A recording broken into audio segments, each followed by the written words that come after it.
Bonjour la famille. Le temps passe, mais la situation, elle empire.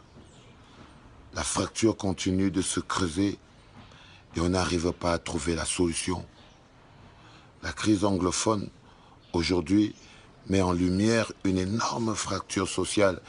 Et en ce moment où on est tous retournés vers la solution, je crois qu'il est important qu'on interroge les solutions que nous appliquons face à une crise comme celle-ci.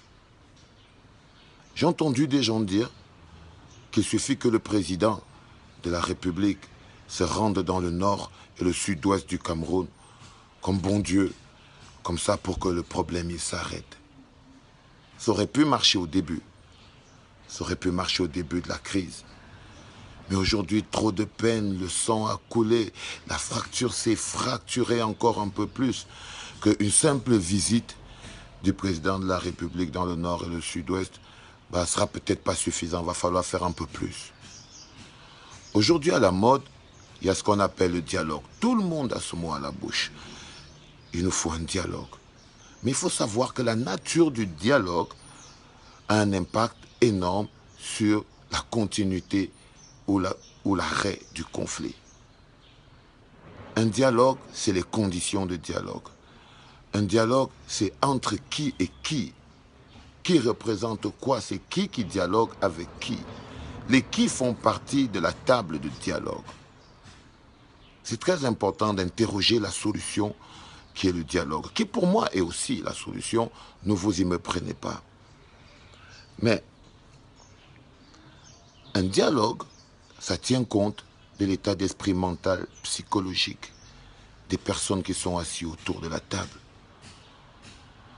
Lorsqu'on a traité des gens comme des chiens, comme des carreaux de sucre dans du café, ou bien comme des terroristes, il est important qu'on s'excuse publiquement.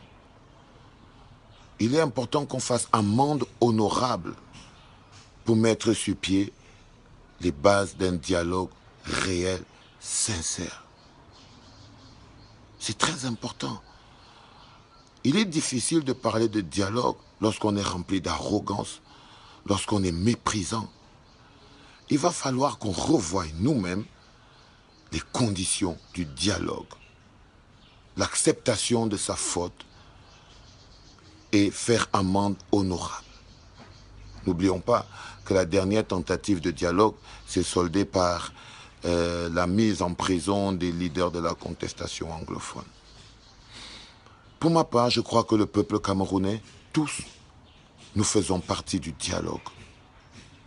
Tous, nous avons pris position dans ce conflit. Tous, d'une manière ou d'une autre, nous l'avons envenimé en faisant un post, en faisant une photo, en faisant un commentaire. On a tous pris position et nous faisons tous partie du dialogue. Il est important que le francophone camerounais regarde l'anglophone et voit un Camerounais. Qu'il partage sa peine, qu'il partage sa douleur. Il est important que l'anglophone camerounais regarde le francophone camerounais et comprenne que voilà, on a une différence culturelle énorme qu'il va falloir intégrer. On a un vivre ensemble qu'on doit bâtir, nous sommes tous des victimes. C'est très important que l'on se pardonne, mais que l'on se comprenne d'abord et que l'on s'accepte et que l'on se pardonne. Qu'on accepte qu'on a tous fait partie du conflit, qu'on a tous envenimé d'une manière ou d'une autre ce conflit et qu'on s'excuse publiquement entre nous. Peut-être c'est ce que vous appelez le dialogue inclusif, qui met tous les Camerounais sur la table. Travaillons dans les conditions d'un dialogue constructif. Merci. Et merci encore. Que Dieu bénisse le Cameroun, que Dieu bénisse les Camerounais, que Dieu préserve cette paix qui nous coûte si cher.